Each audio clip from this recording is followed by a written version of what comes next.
Expert insight, clear analysis, strategy in action. Welcome to the CEO to CEO podcast, featuring the world's top CEOs. The podcast will welcome honest conversations meant to challenge traditional ways of thinking from fellow global industry leaders.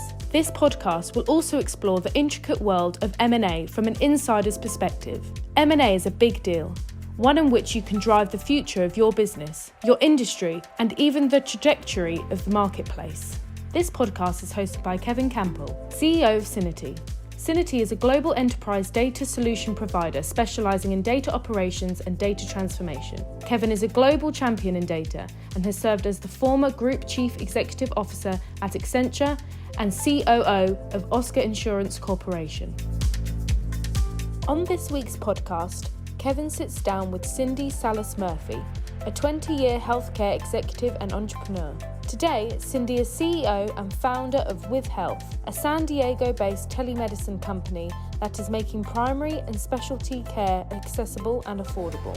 Using proprietary AI and telemedicine, patients can access precision health across various medical specialties. Cindy's lead in transformational change in healthcare yielded outcomes that include growth of a startup to more than $1 billion under management and improve patient safety, quality, and service while reducing cost and optimizing productivity levels. Welcome to this week's CEO to CEO podcast.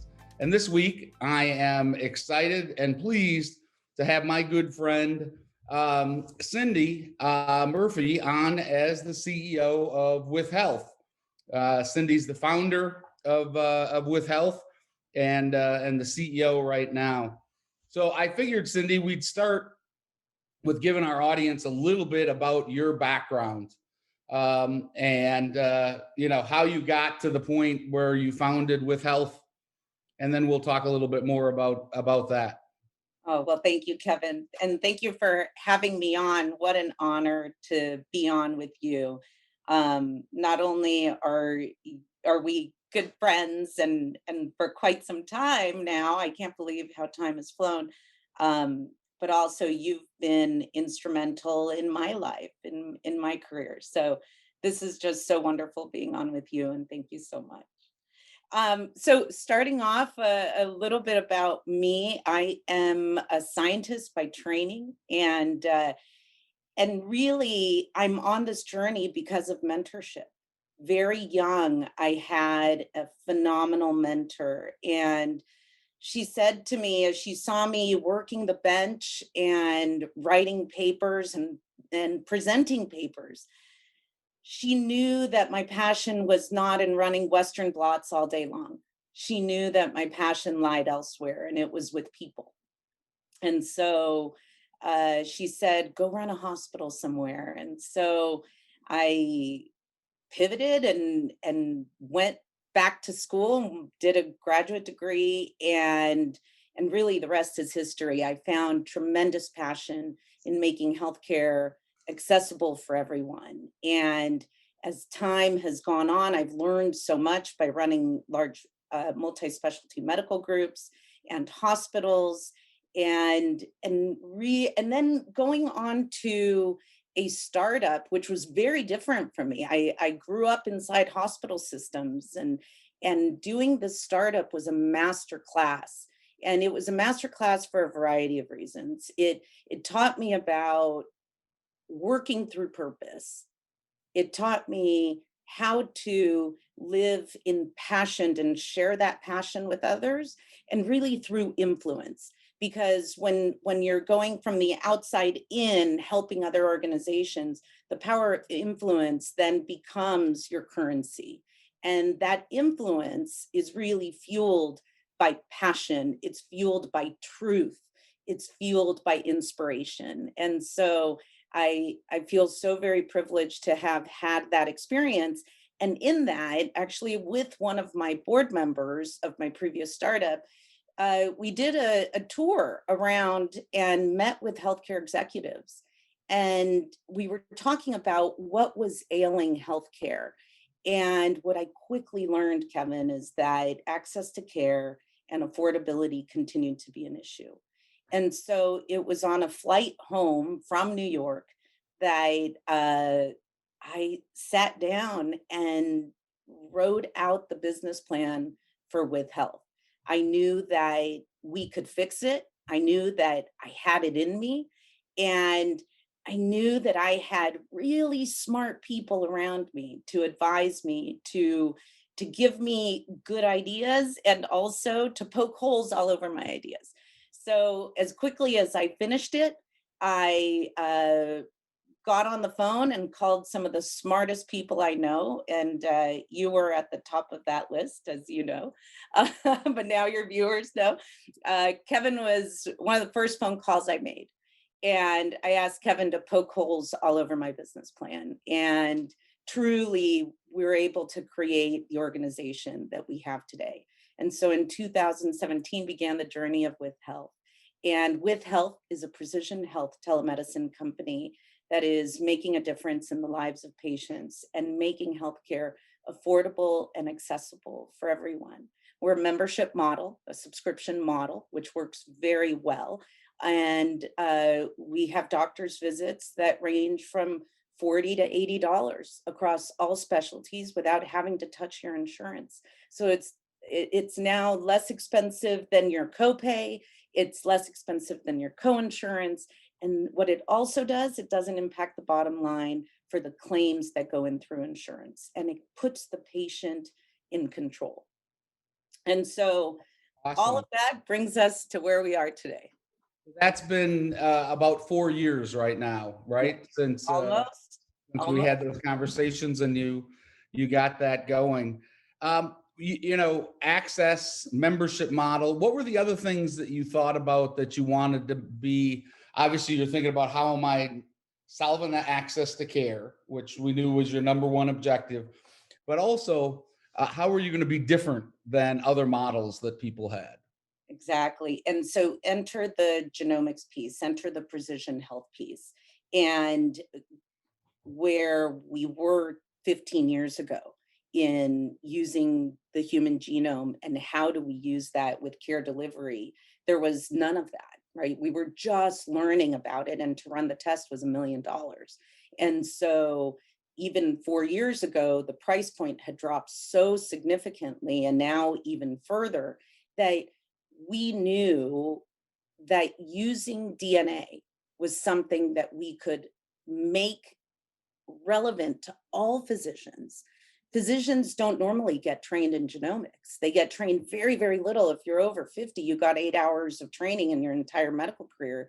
And if you're under 50, you got a month. You got a month's worth of training. And so here we are mapping out the human genome, but yet the physicians don't know how to use it. And so we developed the digital twin at WithHealth, and that is our intellectual property as a way to communicate genomics with our physicians so that the physicians can be better educated and make better decisions when it comes to care delivery, moving from this reactive model of just dealing with symptoms to a proactive model of truly living with health. That's fascinating. For those of us that don't understand as much, tell me a little bit more about what's a digital twin. It seems a little Star Trek-ish, Jetson-ish, something like that. What's a digital twin? Well, it could be Star Trek-ish, it could be Jetsons, but it really isn't. It's today. What we do is we take your DNA and we map it out into a visual digital twin, where you're able to see the physician is able to see the digital twin in a visual format that enables information to be communicated very quickly in a way that actually makes sense for the reason of visit. And so if you think about a regular medical record, you have labs. Let's say you've seen the same physician for 15 years. You have 15 years worth of lab information. That physician that you're going to see tomorrow, they're not going to go through 15 years of lab data. They're not going to go 15 years of through 15 years of your history.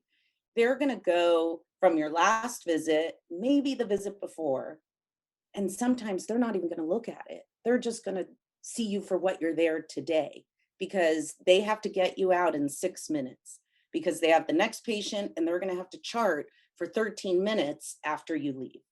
And so how do you communicate that information? How do you get rid of those time barriers for the physicians?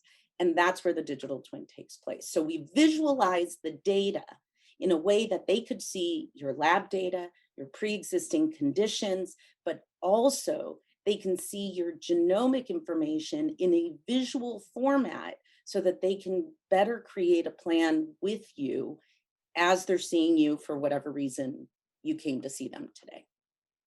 And I think the enablement of that, as you say, by the price point drops, and the access of using it is what probably is allowing you to leapfrog a lot of other people that are out there who are tied to other ways of trying to do that. But speaking of the leapfrog, when you got started, and you started to raise capital, how did you go? All entrepreneurs have great stories about how they raised their first dollar and how they bootstrapped everything else to get there. Right. Well, we definitely bootstrapped. We bootstrapped for quite a long time. And I know that's a privilege, right? To be able to bootstrap for a while, it really is a privilege. I must say, it didn't always feel like a privilege. When you're just writing checks out and nothing's coming in, doesn't always feel like a privilege. But when I really paused to reflect, it really was a privilege to be able to do that. We did raise some capital, very, very little capital, actually, Kevin. The stance that we took was really organic growth. To get the revenue was going to be the way to do it. And so we worked very hard to put together a product offering. And the miracle of all of it is that as we shaped out our product offering, COVID hit. Right. So we were ready to be able to serve. And it was divine timing.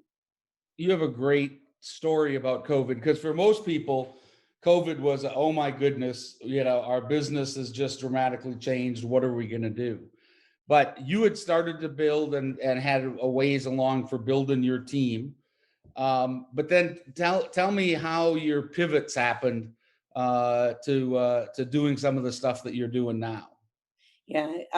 So very quickly, when COVID hit, we were beginning to service the American Indian Alaska Native clients, or the tribal nations. And so we quickly went very deep into serving that community that was extraordinarily underserved. And with all the shutdowns happening, really their clinics were shut down. And so that partnership then just grew, which was phenomenal. Love to be able to serve a community where their average life expectancy is 59 years of age. I mean, just dramatic, the impact that you can have in a community like that. And then understanding that we service the employer population, we reached out to the County of San Diego, that is home base for us, and asked how we could serve. And we became the telemedicine provider for the County of San Diego for the alternative discharge centers. This enabled hospitals to move patients from the emergency room to alternative discharge centers and to be able to be cared for through a telemedicine model. And so our entire product offering, minus the genomics, but all of the wearables, all of the logistical opportunities that we were able to solve for the county came to life through this partnership. And then the employers started reaching out to us, asking for support to open back up. How do we take care of our employees and how do we open back up? And so what was preventing access to care? The access that was being prevented was access to testing. Yeah. And so given that our mission is to make healthcare affordable and accessible, what was that access? Was access to testing. And so we very quickly developed our laboratories. We have WithHealth laboratories all across the country now, and we are privileged to work with employers all across the US to be able to give them affordable testing, immediate as well. We have devices, PCR machines that deliver results within 30 minutes, but we also have our large laboratories and we're running same day testing so that the employers are getting those results quickly, and they're able to stay open. They're able to keep their employees healthy and keep them at work. And it grew beyond the employers. And really, the privilege that we have today is we're helping the TV and film industry stay open. We're helping them stay open by providing testing services for productions all across the US and abroad, uh, so that those folks can be employed. So Those folks can how does continue. that work? If there's a movie set, right? How do you guys do you move in with the movie set people in Exactly. the movie and how does that work? Because that's been a big impact in Hollywood with everything being shut down and canceled and people trying to start back up and then actors and actresses afraid that they're going to get sick, right? Right, right. And Kevin, who we don't think of often are the lighting people, the grips, the catering, all of the security officers, all of those folks that are typically 1099 employees. They're not eligible for unemployment. They don't work, they don't eat. And so when we think of productions, we typically think of actors and actresses and high paid individuals, but the reality is who really makes movies, who really makes TV are all of those people. And so keeping them employed is important. It's important for their livelihood. It's important for the industry. The ripple effect of that is massive. So with productions, we move in with the production. We're able to do testing on location with them. We've had instances where we actually move into the bubble with them, and we're there for the duration of the shoot. Our teams are just experts at running through the logistics of getting the testing done, getting it done quickly. And our pathologists are phenomenal because whenever there's something that needs to be looked at even closer, like these new strains that are coming through, we have genetic pathologists that are in and diving deep because they do have that knowledge, they have that experience. And so the community benefits from it. And so we're running thousands and thousands of tests uh, and making it affordable too, which is super important. Yeah, and I'm curious as to you've got a wide range of talent and some very specialized talent. How has it been recruiting during a COVID phase when you're doing everything like this, over a Zoom or video as opposed to getting face to face with them? Kevin, recruiting has been unbelievable. I think one of the greatest things that COVID brought was how we do recruiting. And I know it sounds weird, but I'll share with you why. Okay. So when you hire good people, right? You hire good people. Those good people want to bring their friends to work with them. And so recruiting no longer becomes this ad that you put on, pick your platform. Yep. Recruiting now becomes a personal thing. And so we have 250 recruiters at WithHealth. 250 recruiters. And Wow. those are the employees that wear a badge of WithHealth. And I believe that that model would not have existed, wouldn't be as pervasive as it is at WithHealth if it wasn't for COVID. I think all of this has changed the face of how healthcare is carried out. Don't get me wrong, we still put it out on our LinkedIn and we share with folks, but I'll tell you, just like our clients, every client that we've received has been a reference. We've never spent a dime on marketing. We don't advertise. It's all by word of mouth. And our employees are the same. Our employees come to us because so and so told me I should be working here. So and so told me that this is just amazing. So and so told me that this person's a great boss. And so that beauty of how recruiting has changed is something that I will forever be grateful with COVID. And it's something that I'm trying to harvest within the organization of how we continue to drive that culture I don't want to lose it because things are opening back up. I want to keep that I'm bringing my friends to work with me kind of culture. That's terrific and a great story. Now, along the way here, every entrepreneur I talk to has had their moments of doubt, right? Or the obstacles seem, just too big to be able to do. What do you do when you have those moments of doubt or the odds seem insurmountable for you? Yeah. Oh, yeah. Well, that's what do we call that? The valley of despair. Yes, the valley of despair. The valley of despair. Yes, unfortunately, I know the valley of despair quite well. Um, so I'm a very positive person, as you know. I tend to look at things in a very positive way. Um, Not to say that's good or bad. It's just the way that I'm wired. But the valley of despair is real, and that journey is real, I think, for every entrepreneur, as you said. So the the benefit that I have, Kevin, is I have a really amazing family.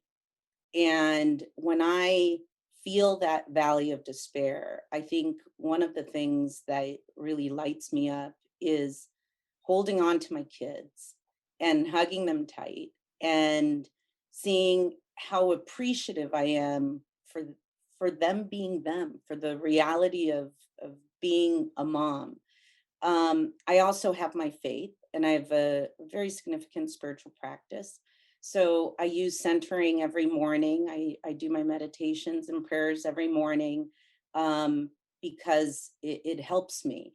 And so no matter how down or challenged I might be, those moments bring me up. And not to say that's always the cure, but it's always about that incremental growth of positivity. So no matter how deep down, gloomy it might seem, like this isn't going to happen.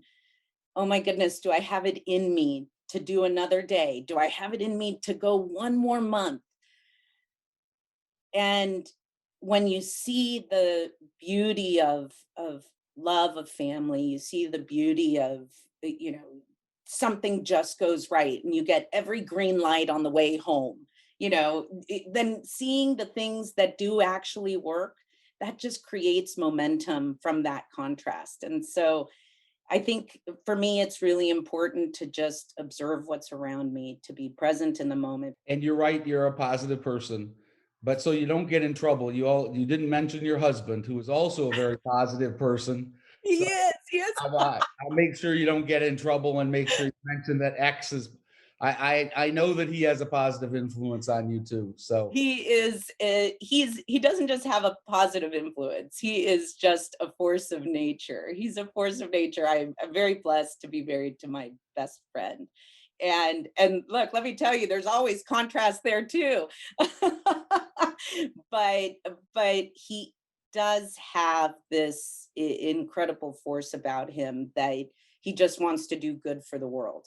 And so when you get to have that at home, and you're next to someone that shares that passion for you, that wants to make the world better and lives a life dedicated to that, it makes it so much easier. Makes it so much easier. So choose wisely who you bring into your home. yes. Um, it would be an obvious question to say, okay, COVID's over. How's the business going to pivot when COVID's over? Or it's probably not a pivot, it's probably a natural evolution or maybe a return back to some of the original principles that you have now with a lot bigger business base and a bigger number of relationships and references, right? We Exactly. know in in a services business, your client references are the best thing, and you've got a ton of them now. Yeah. Yeah, absolutely. And really, Kevin, I think what's been most helpful is just keeping our ear to the ground. And so helping the employers, which is our target market, it's to actually serve the employers because the employers then serve the masses, right? It's just how healthcare in the US works. And so we want to be able to impact the masses for sure. COVID, COVID ends. Let's hope it's 2023. We wake up and all of a sudden, what is COVID? And our ear to the ground is really what keeps us in this hyper growth mode. So right now, we're servicing employers with COVID testing, keeping employees safe, doing surveillance. But what we've recently added is in California, they've put in some pretty significant laws, assembly bills and state Senate bills that require a lot of reporting for these employers. And so we now take on that reporting because it connects well with the way that we do surveillance and contact tracing for our employers. And then those are the employers that we will transition into being our complete care model, where we're able to bring them affordable and accessible healthcare. So we see that as a natural progression to pivot from just being COVID and COVID triage and COVID surveillance and COVID testing to really being the healthcare provider that they need to reduce costs and improve access to care. And so that natural progression, as you said, comes from being super focused, laser focused on the client's experience, on that client partnership, and not just saying we partner with our clients, but really showing them and meaning it, because it's something, it really is something when you can reach out to a client and they say, who can I call? Because everybody needs to know about you. That says it all, right? The team has built that. That's awesome. That's awesome. A lot to be proud of. Early on, you said you really wanted organic growth. Would you consider acquisitions down the road? Do you think there's acquisitions in your future? Yeah, I think it's a natural progression of most business. I think acquisitions make great sense, not necessarily for growth of revenue, but I also see it as growth of talent and growth of the offering, right? We have an AI engine and the digital twin that I think with some good partnerships, we would be able to accelerate that growth of our AI and our digital twin. So I think that could be, looking in the crystal ball of WithHealth, that could be in our future. You mentioned mentors over the years, and I know you spend a lot of time trying to mentor people also. Think about one or two things that you'd share with the audience about what you've learned from your mentors. So one off the bat is really be true to yourself. And what does that mean? That could be hokey, right? Be true to yourself. And so what that really meant for me was to better understand what drives me. Not how do I respond to a market, not how do I respond to my friends, how do I respond to my family, but really what drives me. And so I often look at it, and when I talk to people as well, Kevin, is I always want to know, how do you want to live your day? What does your day look like? And then work backwards from there, because then you build a life of how you want to live your day. And so really understanding yourself so that you can live with great purpose is one of the best advices that I've ever been given. And another is, don't surround yourself with people that are like you. Surround yourself with people that bring contrast into your life, because those are the people that will help you expand the most. It has served me my entire life. And something that we often say is, you don't hire people that compliment you. You hire people that complement you. Right. And so people that really fill you out, that end up, your team should not be filled with like-minded people that are always going to say yes to you. Your team should be filled with people that are different from you, have different backgrounds, and bring new energy and new life, because how else will you learn if you don't have that contrast? How else will you know that there's room for expansion if you don't have that contrast? Well put, right? And I think, some days I wish I'd have some people around me that would say yes to me, but you ultimately know that is you're better for it. What's the best career advice you've ever gotten? There are days where, and I've been hearing this the majority of my career, there have been days where truly I was running Western Blots at 4 a.m. and I just wanted to run away. And the head of my lab at the time said, don't give up, keep going, keep going. And in fact, we published a phenomenal paper.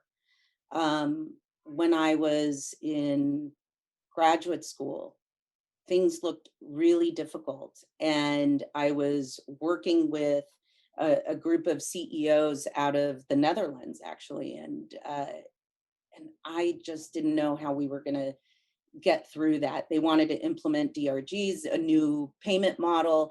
And I just didn't know how we were going to get through that. And one of my professors said, just don't give up, keep at it. And doing the startup, Yeah. there were days where I just thought, okay, now is time to start looking for a job. And I had great advisors that would say, don't give up, keep at it.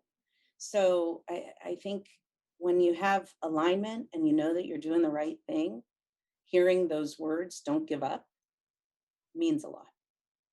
So I think it's don't give up. Cindy Murphy, thank you for being on today.